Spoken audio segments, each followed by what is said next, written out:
Bonjour bien-aimés frères et sœurs, pour ce nouveau direct que nous faisons aujourd'hui. Comme vous le savez déjà, je suis le pasteur Abraham, président fondateur du ministère apostolique prophétique et temple de la solution à Ndobassi.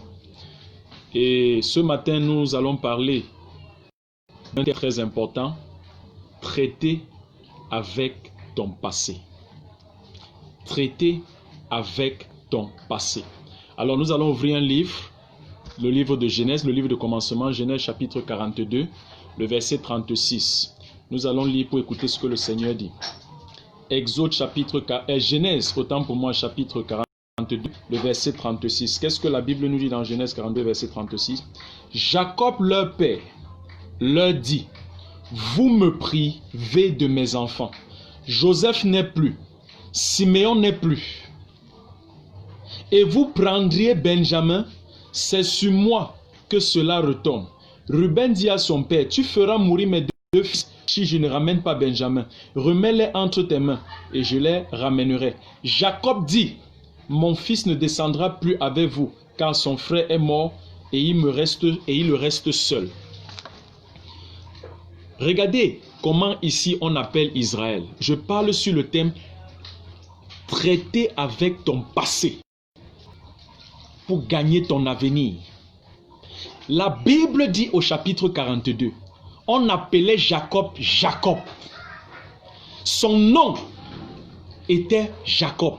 Or, quand je lis la Bible dans Genèse chapitre 32, quand on ouvre la Bible dans Genèse chapitre 32, le verset 28, Genèse chapitre 32, en arrière, au verset 28, écoutez ce que la Bible dit. Il dit encore, ton nom ne sera plus Jacob, mais tu seras appelé Israël. C'est l'Éternel qui parle. Dieu au chapitre 32 de Genèse a changé l'identité de Jacob, lui a donné une nouvelle identité, lui a donné un nouveau nom. Ton nom ne sera plus Jacob, ton nom sera Israël, c'est-à-dire l'homme qui a combattu l'Éternel et qui l'a vaincu.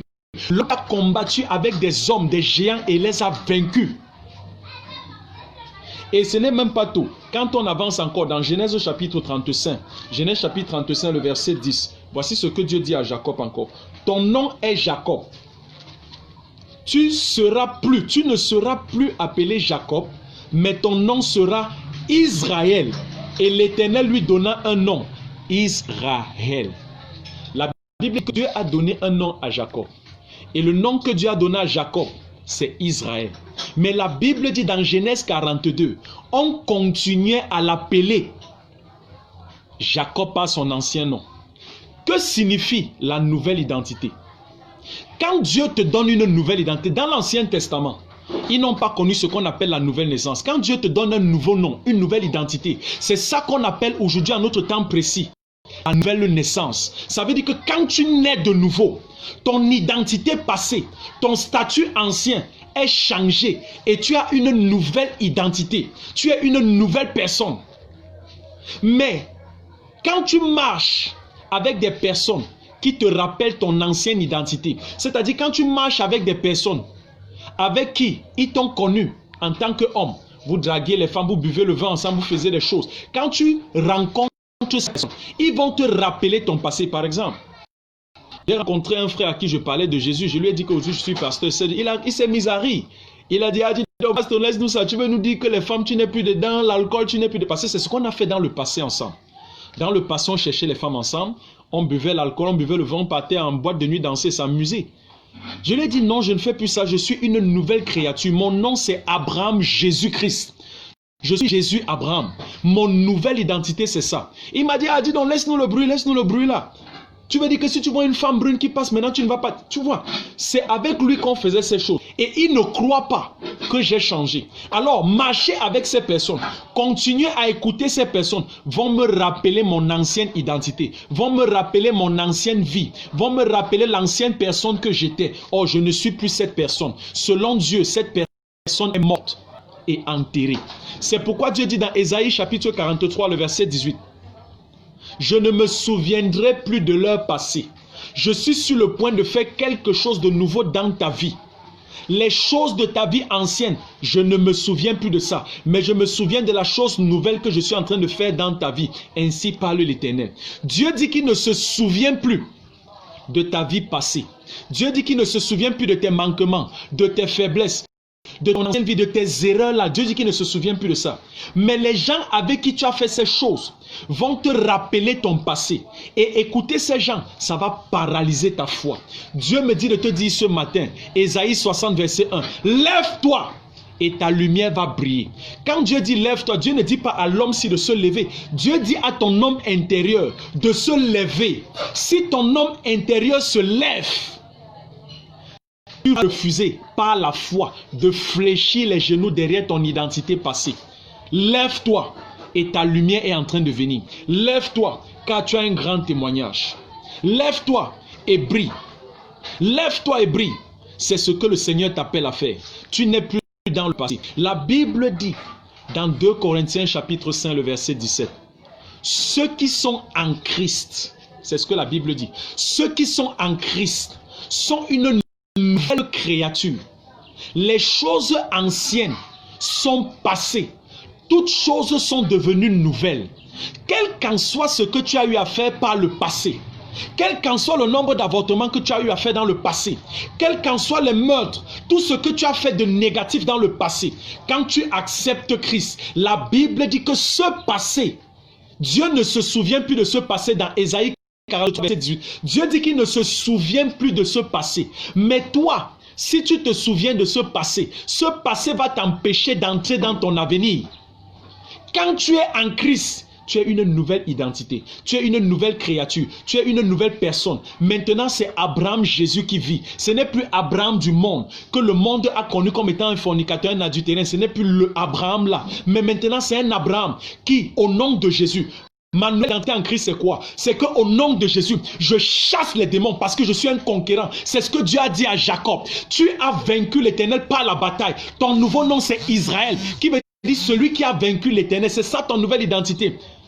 Tu es Israël, celui qui a combattu avec les hommes et qui a vaincu. Je m'appelle Abraham de Jésus parce qu'au nom de Jésus, je chasse les démons. Je m'appelle Abraham de Jésus parce qu'au nom de Jésus-Christ, j'écrase les démons. Au nom de Jésus, je remporte les victoires. Au nom de Jésus, je remporte les batailles sur le diable. Au nom de Jésus-Christ, je suis plus que vainqueur. C'est ça ma nouvelle identité en Christ. C'est ça ma nouvelle identité en Christ. 2 Corinthiens 5, 17.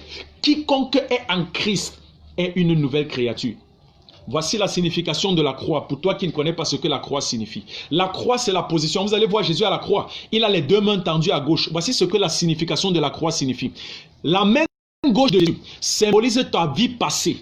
Quand tu acceptes Christ, Jésus-Christ qui est au milieu prend ta malédiction sur lui. Et il t'enlève de la gauche où tu es, il te met à la droite. La droite, c'est quoi? C'est que tu n'es plus maudit, mais tu es maintenant béni. La main gauche, c'est le statut que tu es, c'est ton passé, la main gauche de Jésus.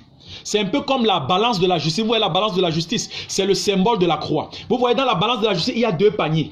Il y a un panier qui est le symbole de ta vie passée. Tes péchés, ta malédiction, tes maladies, tes blocages, c'est ça. Quand tu acceptes Christ, maintenant il dit venez à moi vous qui êtes fatigués et chargés. Quand tu viens à Christ, c'est Christ qui porte ta malédiction. Il te met de l'autre côté, tu es béni. Christ porte ta maladie, de l'autre côté tu es guéri. Christ porte tes péchés, de l'autre côté tu es sauvé. Christ porte tous tes blocages, de l'autre côté tu es délivré. Maintenant si tu crois en cette nouvelle identité, c'est ce que tu vas voir dans ta vie de l'autre côté. Mais si tu continues à marcher avec le passé, je suis chrétien, mais pourquoi la malédiction s'y continue à me poursuivre? C'est parce que tu n'as pas déposé ça au pied de la croix de Jésus. Si les flèches du diable continuent à t'atteindre, c'est parce que tu as donné ta vie à Jésus, oui. Mais pourquoi tu continues à être atteint par les bloquer les flèches de l'ennemi? C'est parce que ta nouvelle identité n'est pas complète. C'est parce que tu es approché au pied de la croix, mais tu n'as pas déposé ton identité passée. Ton passé là continue de te poursuivre.